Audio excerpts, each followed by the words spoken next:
নমস্কাৰ বন্ধু-বান্ধৱীসকল, আজি আপোনালোকৰ মাজলৈ লৈ আহিছোঁ বাদামৰ এটা চাটনিৰ ৰেচিপি, যাক আমি 5 মিনিটতে সহজতে বনাই খাব পাৰোঁ।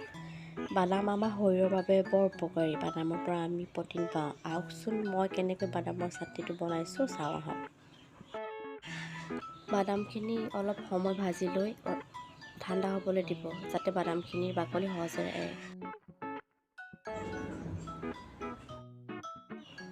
এতিয়া মই পিঁয়াজখিনি ৰঙচুৱা হোৱালৈকে ভাজি ল'ম। মই ইয়াত তেল দিবলৈ পাহৰিছিলোঁ, ৰিফাইন তেল। সেয়ে পাছত অলপ ৰিফাইন তেল দি ল'লোঁ। আপোনালোকে প্ৰথমতে ৰিফাইন তেলখিনি দি ল'ব।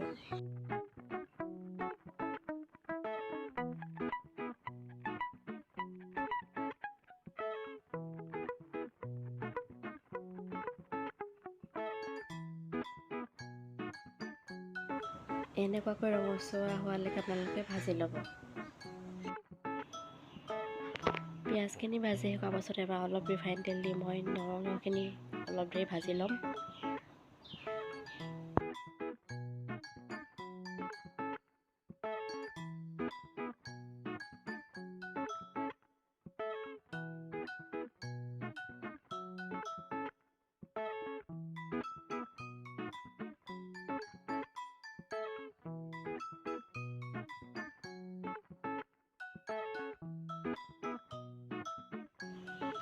বাদামৰ বাকলিখিনি মই গুচাই ল'লোঁ।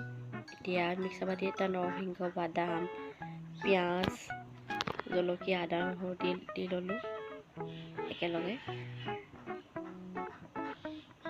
এতিয়া গুড়ি হ'বৰ বাবে অলপ পানী দি দিছোঁ।